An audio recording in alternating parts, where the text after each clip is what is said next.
يلا يا أصحابي نحكي لكم قصة جميلة أوي عن أسد الغابة وكمان الفار. بس الأسد مغرور أوي أوي يا أصحابي.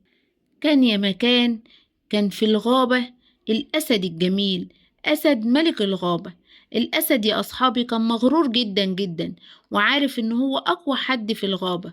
في يوم من الأيام والأسد ماشي في الطريق قابل مين؟ قابل الفار القيود. فالفار قعد ينادى عليه عايزه يسلم عليه، لكن الأسد كان مغرور أوي يا أصحابي، مرضاش يرد عليه أبدا. والأسد فضل ماشي يا أصحابي وما بيردش على الفار، والفار عمال ينادى عليه يا أسد يا ملك الغابة أنا عايز أسلم عليك. الأسد بصله كده وقال أنت يا صغير أنت تسلم علي أنا؟ قال له أيوة أنا نفسي أنا وأنت نبقى صحاب. قال له صحاب إزاي كده؟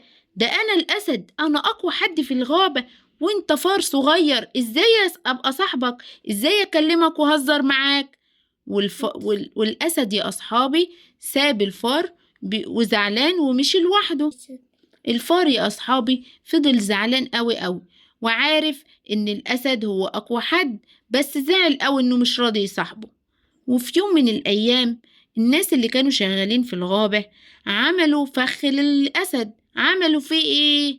جابوا شبك كبير وحطوه وحفروا حفرة كبيرة وحطوا فيها الشبك عشان الأسد يقع فيها. الحقوني الحقوني الحقوني ساعدوني، ايه ده؟ ايه اللي حصل للأسد؟ الأسد وقع في الشبكة بتاعت الصيادين. الأسد وقع في الشبكة، هيعمل ايه يا أصحابي؟ مين اللي قابله؟ الفار. الفار جه من تحت الأسد ونادى عليه، قال له يا أسد يا أسد ايه اللي حصل فيك كده؟ مش انت قوي؟ مش انت ملك الغابة؟ ايه اللي حصل؟ قال له ساعدني ساعدني يا فار، ساعدني بسرعة، أنقذني، المزارعين وقعوني في الشبك. الأسد قال له ساعدني يا فار، ساعدني بسرعة، اقطع الشبكة بأسنانك عشان تنزلني منها. قال له ازاي؟ مش انت قلت ان انت ملك الغابة وان انت اقوى مني؟ المفروض انت اللي تطلع من الشبكة لوحدك. لا لا، انا مش عارف اطلع من الشبكة، خرجني بسرعة خرجني. انا عرفت خلاص، عرفت يا اصحابي ان الفار ممكن يبقى اقوى مني وممكن برضو يساعدني. الحمد لله، الحمد لله ان انت انقذتني يا فار.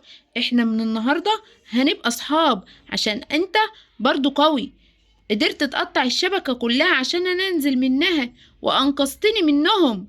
انا بشكرك جدا يا فار، انت فعلا قوي وبتحب تساعد الناس، وانا بعد كده هصاحب كل الحيوانات اللي في الغابة لان ممكن حيوان منهم ينقذ حياتي ويساعدني.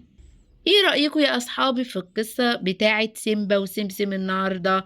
يلا اشتركوا في القناة وفعلوا زر الجرس عشان ننزل لكم فيديوهات كتير. سلام. سلام.